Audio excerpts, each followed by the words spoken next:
I'm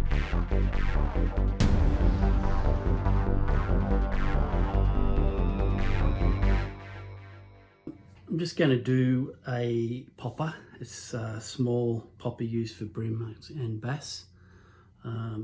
Looks something like this one. Alright, so a lot of marabou for movement in the back. Some rubber legs that go through the popper. So it's built off the Flying Man Fishing Company double barrel popper head. As you can see, the double barrel.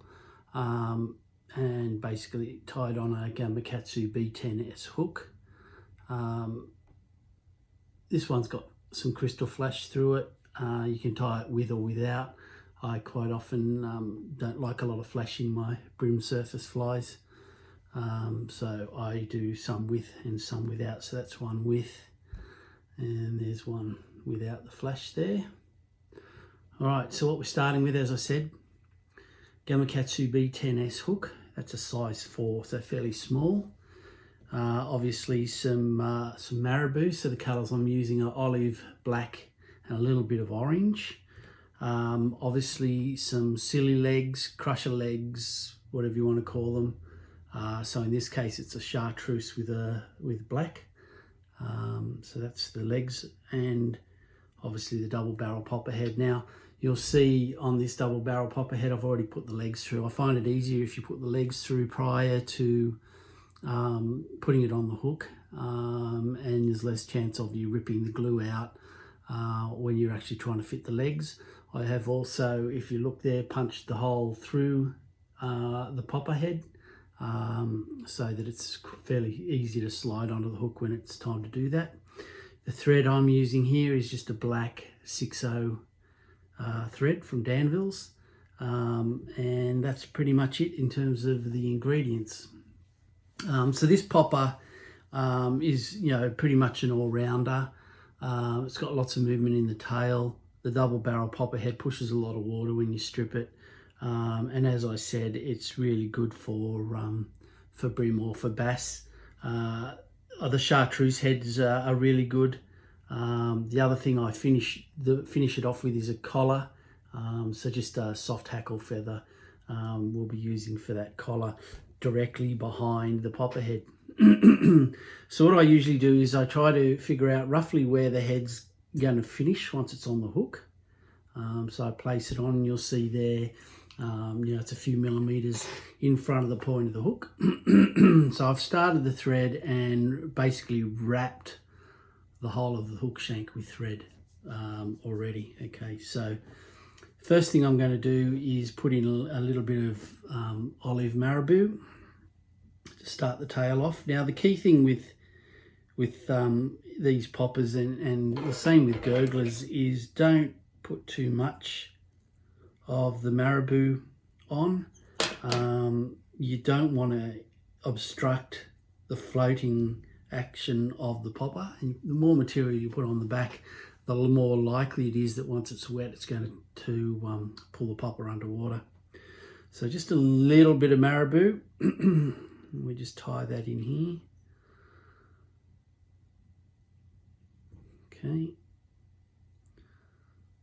cut off that excess. So all I've done is I've stripped the marabou off the stalk of the feather,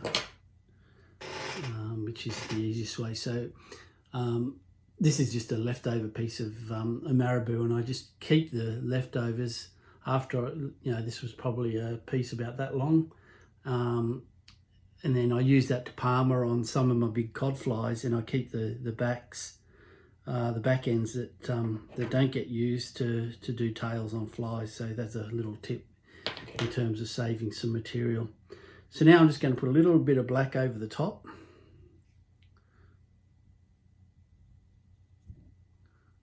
Like that. Cut off the excess again. You don't need too much hanging out. And the other thing I like, especially on the brim ones, is a little bit of orange, just a little bit underneath, just to, I guess, to act like a little bit of a hot spot on the fly. I don't know what it is about the orange, whether it be orange eyes or orange feather. A little bit of orange seems to attract brim and whiting especially. So that's why I do that. So that's it for the tail. Alright, so you've got your three colours, a bit of olive, blue, lots of movement as you can see when I blow on it. Lots of movement there, so when it's wet it's really going to move. Alright, so let's just check where we're sitting. We should have a fair bit of space left. Alright, and for that we now put the collar on. So all I do is I take the soft hackle feather and I'm just going to tie it in by that tip there, just to the side of the hook a little bit. Give that a few wraps. And what I do is I wrap it back on itself. And that way it's not going to come out. Alright, so what I'm going to do now is just palmer this feather. Just try and keep pushing that material back. So this feather here is just a soft hackle, and it's chartreuse with olive tips, so it really brings the popper head into the coloration of the tail. So that's why I'm using this particular one. I'm just trying to stop trapping too many of the feather barbules underneath itself. And we'll tease that out a little bit anyway. And I do a couple of wraps with the softer, almost marabou-like pieces. And you'll see that'll sit up a little bit. Alright, that's it. Separate. Couple of wraps there, couple of wraps in front. Get your thread out of the way when you cut the stalk of the feather. Any bits out the front, just pull them out and wrap back. So make sure that's not going to come out. Alright, then what I do is I just take a bodkin needle. You can use anything that's sharp. And just give that a run through, and you'll see that'll help bring some of those feather pieces out that might have got trapped underneath. And you'll get a better... Alright, push that back now. If we push this head on,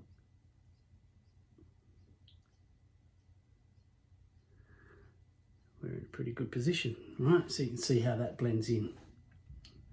Alright, so now what I do is I just build up a little bit of thread here, just so the popper's got something to adhere to when I put the glue on. Just a bit. Doesn't have to be too smooth. Give it a whip finish. And another one. Just to make sure the thread doesn't come undone. Not that it's once you've got the glue on it, that's a big deal. Alright, that's that bit. Okay.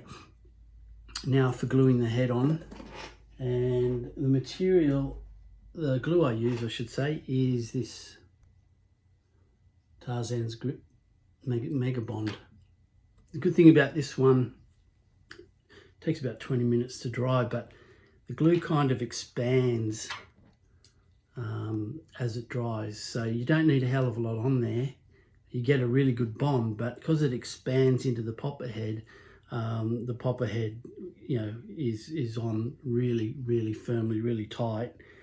But the other thing is there's still a little bit of flexibility when the glue's dry. And all I do is I just get a long bodkin needle and just put it in to the tube, get a little bit on the bodkin needle, see there, and then just rub that up and down the shank of the hook just to get a coating on it. Don't put too much on. You don't need a lot, because as I said, it does expand, and if you put too much of this glue on, it just pushes out the back, and you get left with these yellowy globules of glue in your feather. So that's probably enough. You can see that it's coated the hook. All right, we slip that on like so, and we check it, make sure it's straight, and then that's it. So that's the popper pretty much done. Obviously the only thing is to add whatever eyes you want.